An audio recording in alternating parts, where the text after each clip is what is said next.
Bien, buenas tardes. Para continuar con el programa del día de hoy, le pedimos al licenciado Víctor Arellano que nos acompañe con su ponencia. Víctor Arellano es licenciado en Ciencias Políticas por la UNAM, tiene una maestría en Economía por el ITES y ha trabajado en el gobierno. Actualmente se desenvuelve como director de investigación y enseñanza en la RENAPRED. Un aplauso para él, por favor.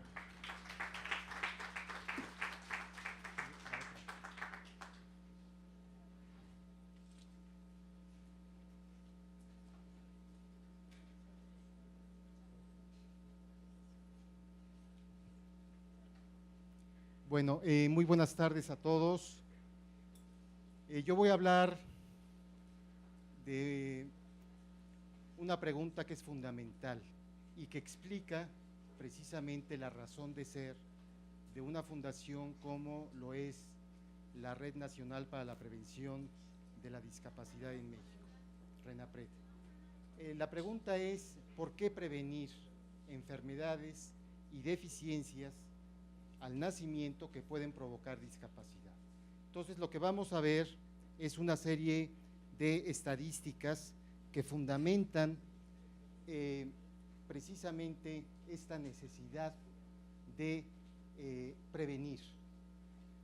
De hecho, mucha de la información que vamos a ver a continuación, de alguna u otra forma ya se ha expresado en las dos participaciones anteriores. Por ejemplo, se me viene ahorita uno a la cabeza que tiene que ver con la prevalencia o con la incidencia de discapacidad al nacimiento en México. Lo que tenemos es precisamente una serie de estadísticas. Por ejemplo, en este caso particular lo que tenemos es una organización que se llama March of Dimes, que es la organización líder a nivel mundial sobre defectos al nacimiento. Y ellos tienen una tabla comparativa a nivel mundial donde nosotros podemos ubicarnos como país. Yo lo que hice en esta gráfica o en este cuadro es darle colores para clasificar la distinta incidencia que hay por país a nivel mundial. Entonces tenemos tres colores, como pueden ver ustedes. Tenemos una franja de color rojo, tenemos una franja de color amarillo y finalmente una franja de color verde. Si ustedes identifican, que seguramente les va a costar mucho trabajo porque no se alcanza a leer bien, pero yo les puedo ayudar diciéndoles de que México se encuentra en la parte roja de la franja, en la parte baja de la franja roja. ¿Qué significa esto? Que México es uno de los países que tiene una mayor incidencia en todo lo que significa precisamente defectos al nacimiento. Entonces, la pregunta que hicimos al principio tiene sentido.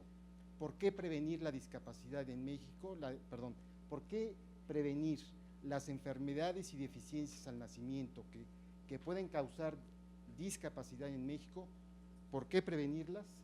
Precisamente para mejorar esta condición que nos ubica hoy día pues en una situación que yo creo que es poco envidiable, ¿verdad?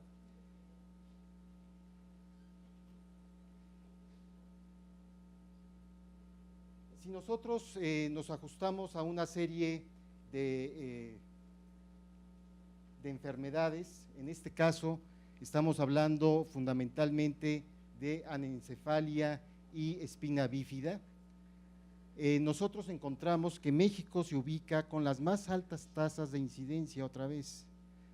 Entonces, la gráfica, el cuadro que vimos anteriormente, lo que nos dice es que al considerar todas las enfermedades y todas las deficiencias al nacimiento, México se encuentra en un país en una situación poco envidiable.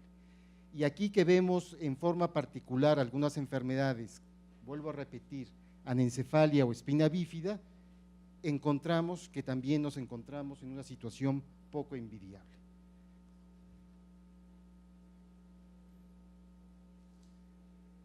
Aquí tenemos un cuadro que lo que presenta son 4 estudios comparativos de instituciones o personas con mucha solvencia, digámoslo, en el tema.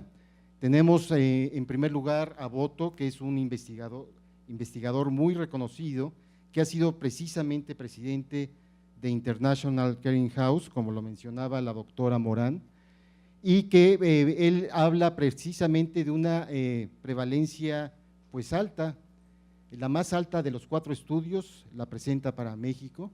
Luego Clearing House habla de una prevalencia de 11.9, y luego el Atlas Mundial sobre Defectos al Nacimiento también habla de una prevalencia muy alta, lo mismo que March of Dimes, que fue la fuente de nuestro primer cuadro.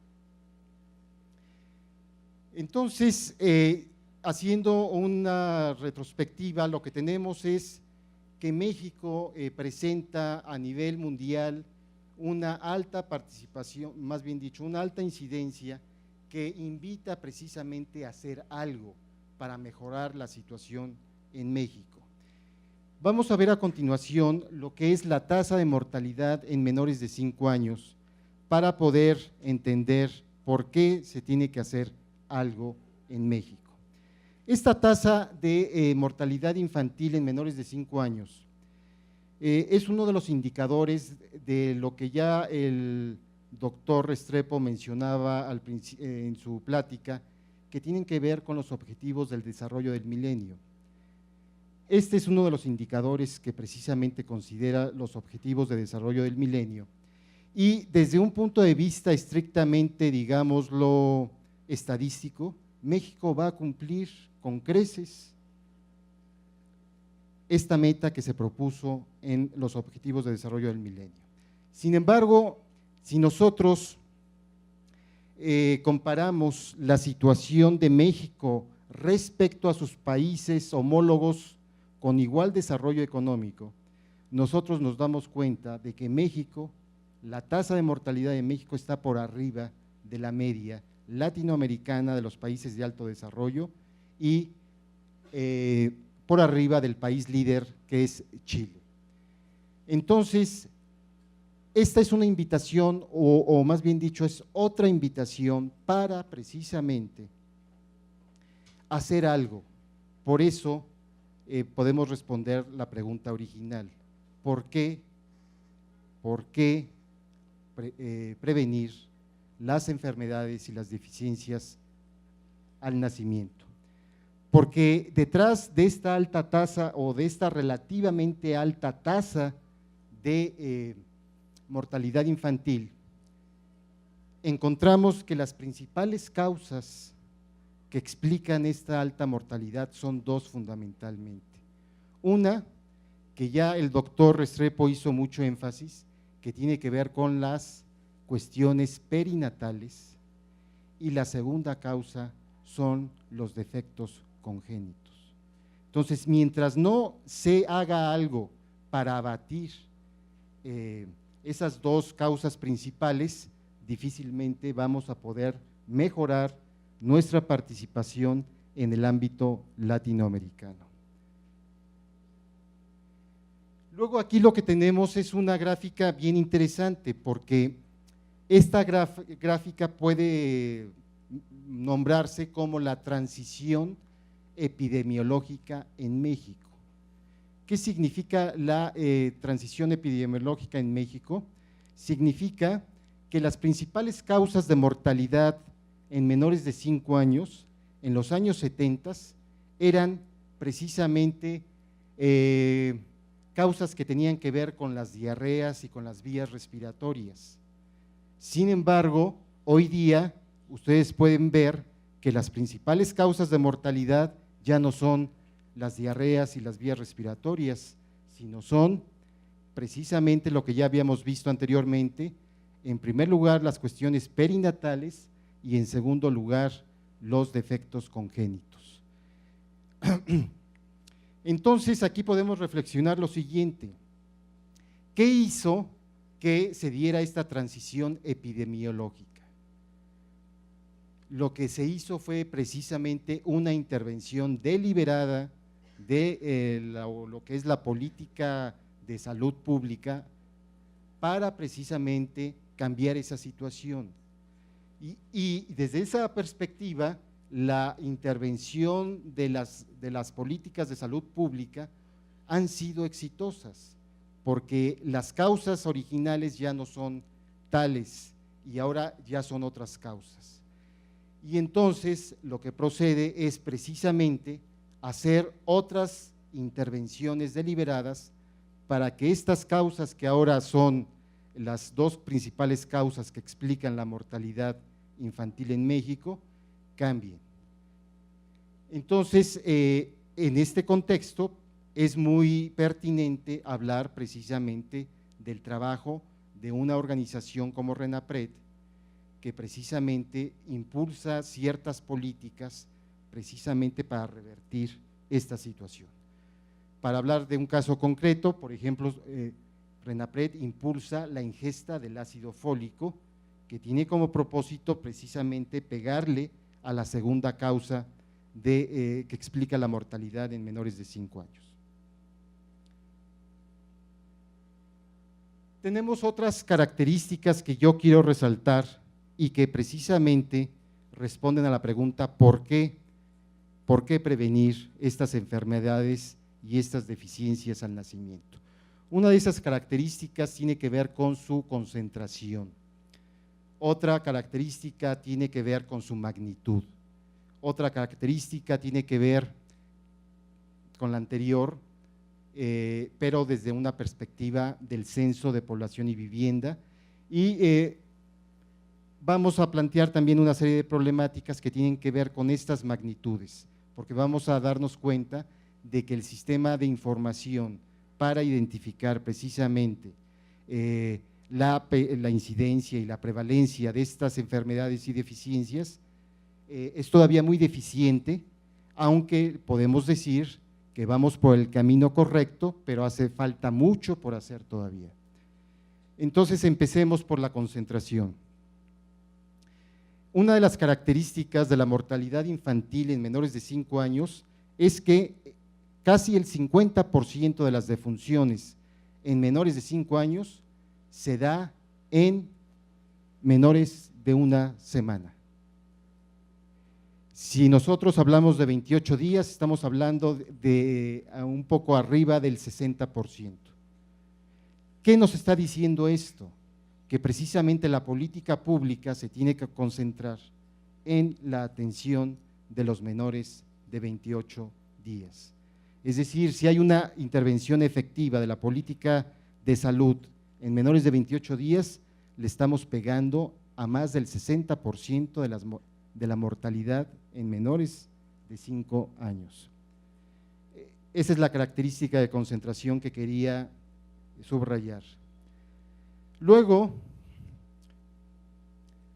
se habla por una instancia, digámoslo, oficial, que en este caso es la Subsecretaría de Salud, de Prevención y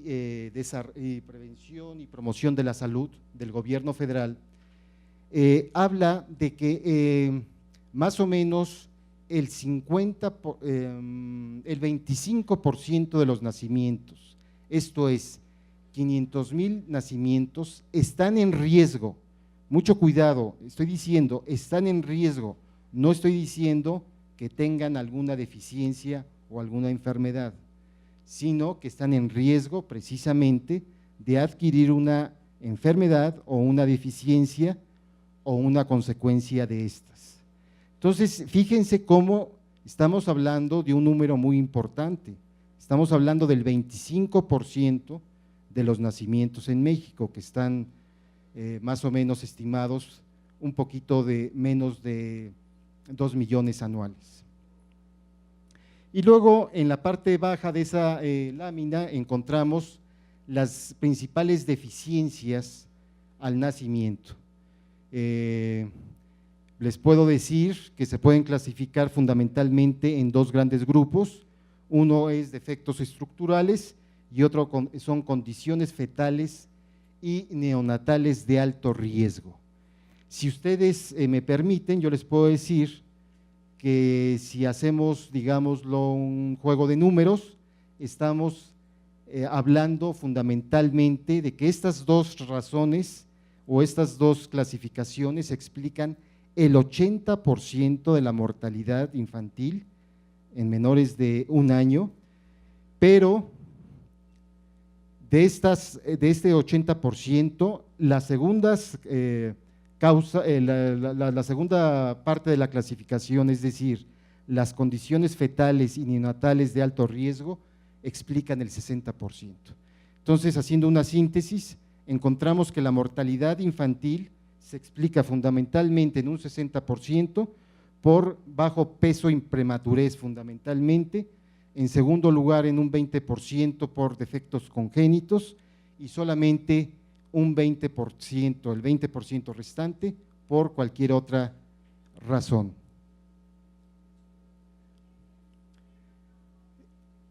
Luego aquí entramos a lo que son las cifras del censo. Solamente les traigo otra vez aquí al presente la magnitud que vimos en la lámina anterior. Acuérdense que son alrededor de 500,000 nacimientos, niños nacidos que pueden, o más bien dicho, que están en riesgo de poder adquirir o desarrollar una enfermedad o una deficiencia al nacimiento. Estamos hablando de 500,000 niños anuales, frente a resultados del censo que nos hablan de que se estima más o menos, y digo de que se estiman porque es muy importante hacer una diferenciación en la información del censo. La información del censo tiene dos tipos de información, una propiamente censal, que es la del cuestionario básico, y otra que es estimativa, que tiene que ver con el cuestionario ampliado. Esta información es salida del cuestionario ampliado, y según el cuestionario ampliado, que es información estimativa, se dice que en México hay 5 millones, casi 800,000 niños en el año, personas con alguna enfermedad o deficiencia que es discapacitante. Eso representa el 5.13% de la población. Entonces aquí la gran pregunta es, ¿cómo tenemos un dato anual de alrededor de 500,000 personas que están en riesgo y aquí tenemos apenas en toda la línea de vida solamente un poco más o casi 6 millones de personas? Lo que hay atrás de esta diferencia de cifras es precisamente algo que podremos llamar una cuestión cultural, y precisamente RENAPRED, al buscar desarrollar y fortalecer una cultura de la prevención, lo que busca es transformar esa cultura que todavía impera en México, que es una cultura, por ejemplo, y ayer en la noche platicábamos con algunos invitados, de que todavía escondemos a nuestros niños que tienen alguna discapacidad, a nuestros padres que tienen una discapacidad, a nuestros hijos que tienen una discapacidad, y eso hay que cambiarlo, porque en la medida en que eso cambie, va a haber mayores oportunidades precisamente para todos, incluyendo las personas con discapacidad. Hay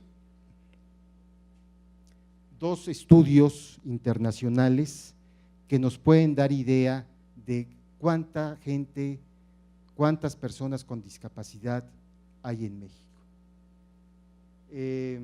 Esos estudios son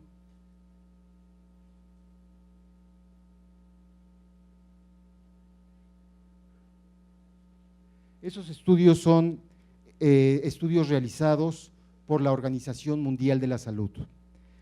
El primer estudio fue realizado hace 20 años y hace 20 años se decía que el promedio estándar a nivel mundial de personas con discapacidad era del 10% de la población mundial.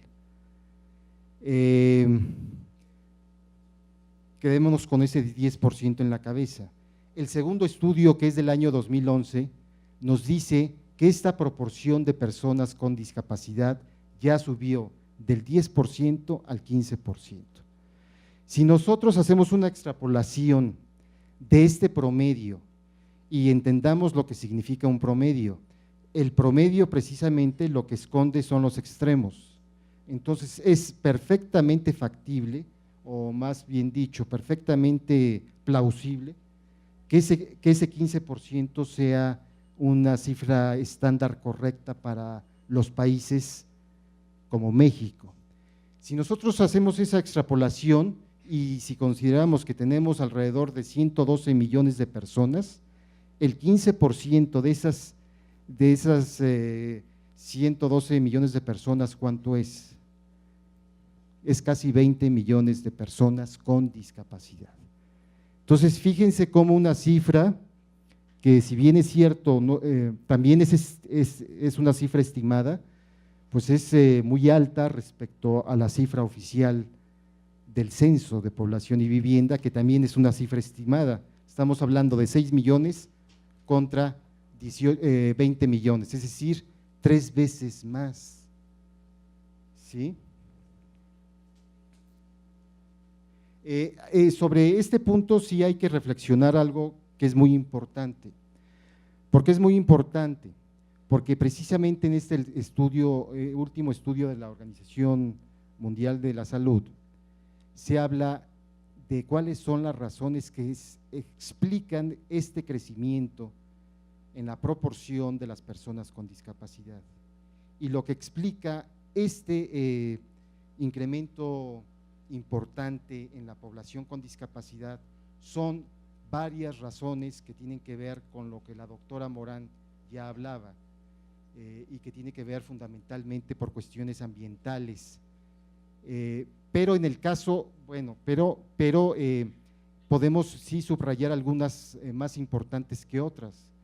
Por ejemplo, se habla de que el componente de edad de población mayor necesariamente al alcanzar su mayoría, digámoslo, su edad mayor, traen aparejado una mayor discapacidad o comienzan a manifestarse discapacidades. Les pongo un ejemplo: la persona que por su edad necesita ya lentes para leer, es decir, ahí manifiesta ya una discapacidad que, si no es atendida, pues se queda como tal. En la medida en que es atendida, es una discapacidad que se puede superar. Entonces tenemos que la primera razón que explica este crecimiento de las personas con discapacidad es la edad, pero la segunda razón que explica este crecimiento de las discapacidades es la enfermedad crónica degenerativa, entre las que se encuentra, por ejemplo, la diabetes. Una diabetes maltratada lo que provoca en el tiempo futuro es precisamente la amputación de un miembro, y entonces se está originando una discapacidad. Entonces, y la tercera razón tiene que ver con defectos congénitos. En el año 2010, la Organización Mundial para la Salud llevó a cabo su asamblea anual, y en esa asamblea anual, en su agenda, aparece los defectos congénitos como un problema de salud pública, y pide a los gobiernos que precisamente hagan un esfuerzo para reconocer los defectos congénitos como un problema de salud pública. Entonces, todo converge precisamente a que haya una mayor atención a este tema, que es un tema que no debemos soslayar, que es un tema que debemos atender precisamente para que haya mejores oportunidades y mayores oportunidades, pero para todos, no solamente para algunos.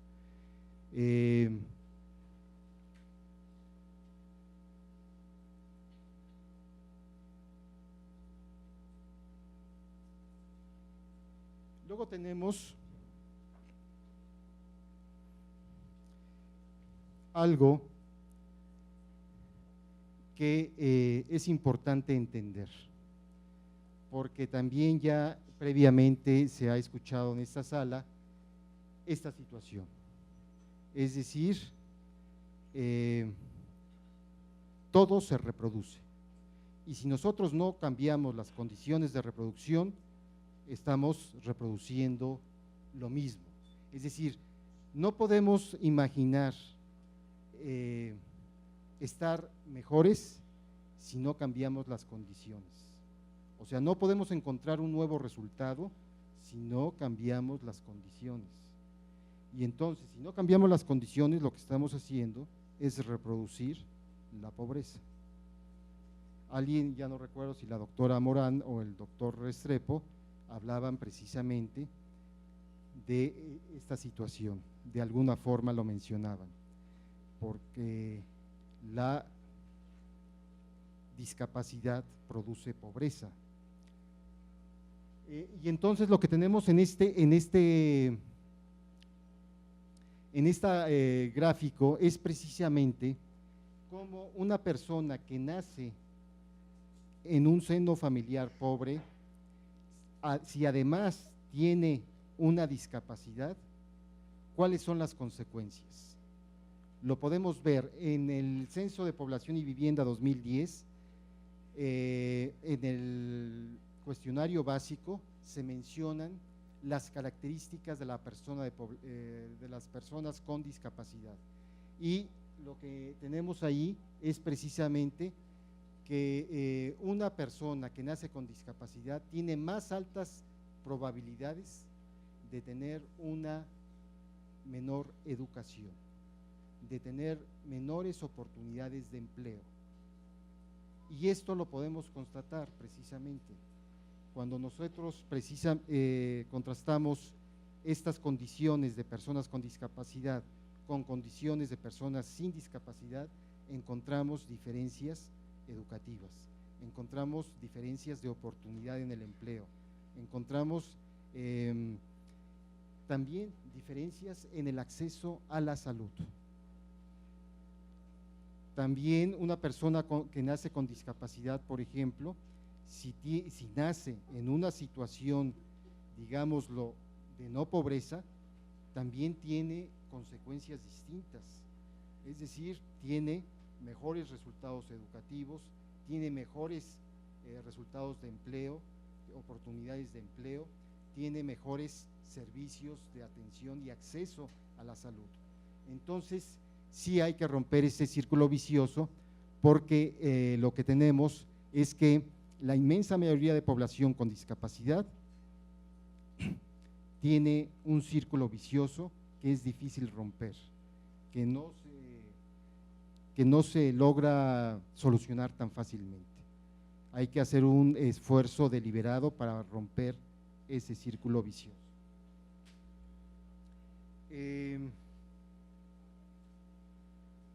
Yo dejaría hasta aquí mi intervención y les pediría que hubiera una participación por parte de ustedes para responder preguntas.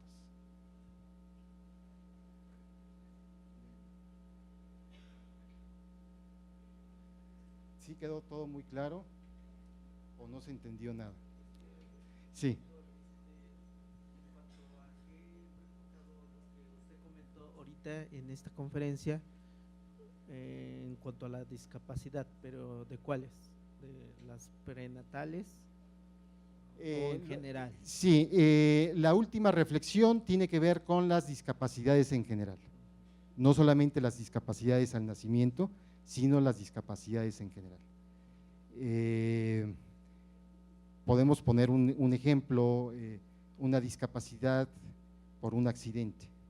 ¿Qué pasa con la persona que tiene ese accidente? Pierde sus oportunidades de empleo, ¿sí? Si ya tuvo la suerte de haber terminado su ciclo educativo, ya pasó ese obstáculo, pero si no lo ha terminado, ¿qué va a encontrar? Nuevos obstáculos para terminar su educación. ¿Estás de acuerdo? Claro. Entonces, sí, la reflexión fue a nivel general con todas las discapacidades. ¿Sí? ¿Alguna otra pregunta?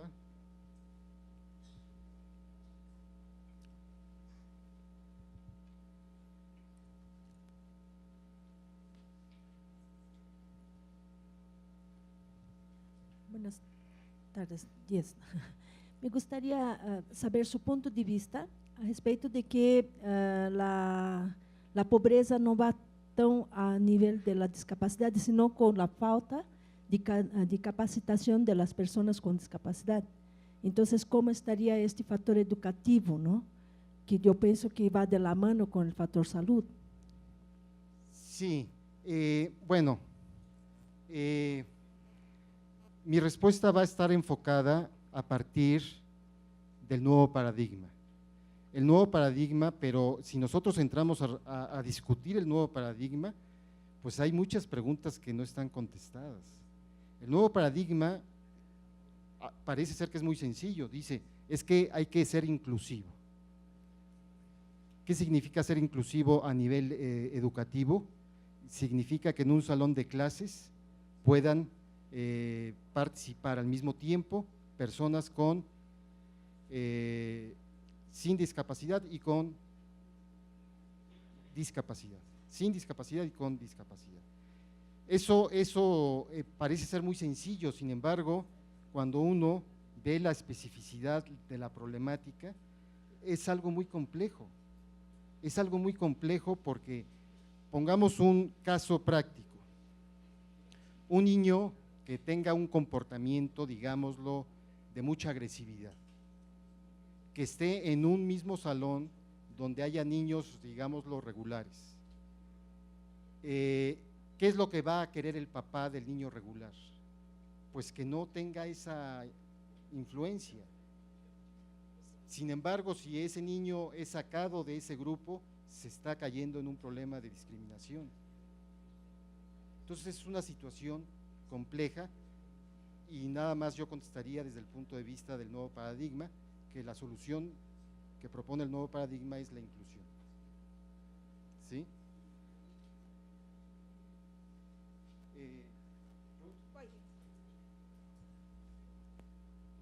Nada más para ampliar un poquito lo que hablando de la cuestión del binomio discapacidad y pobreza. La discapacidad produce pobreza, la pobreza produce discapacidad. Por eso es que tan importante el que hayas tocado, Víctor, el binomio invisible, discapacidad y pobreza. Nada más, esa es la única intervención. Sí, gracias, Ruth. Una de las propuestas de trabajo de nosotros en nuestro país, a través de la educación, es crear a través de la red social juegos interactivos, lo que se llaman serious games, juegos serios. Y es que así como los niños en las tabletas, a través del juego están aprendiendo tantas cosas, es hacer un concurso. En nuestra ciudad se caracteriza mucho por los juegos didácticos y concursos digitálicos, y es crear juegos serios en salud que den mensajes visuales a una alternativa diferente a la pedagógica de la clase de repetición del adulto a base de la experiencia, sino a través del juego, el cuidado de la salud desde la época preescolar. Ya hay varios juegos allí en el medio. Uno de los que recuerdo es ecológicamente el cuidado del árbol y del agua. Un niño le pega una patada a un árbol, el árbol le habla y le dice cuido tu naturaleza, y ese juego principia a darle puntos como cualquier juego didáctico, y en forma tácita se le enseña. Y lo segundo es la red social, a través de que ya cada vez la forma digital de vivir está allí. Entonces tenemos que aprovechar esas tecnologías de herramientas en educación a través del juego. Definitivamente eso marca la diferencia en neurolingüística, la programación de la primera infancia.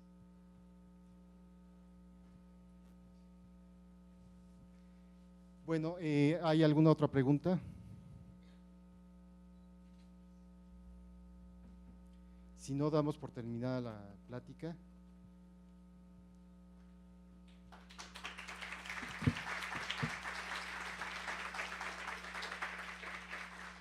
Muchas gracias, maestro Arellano. Despedimos al maestro Arellano.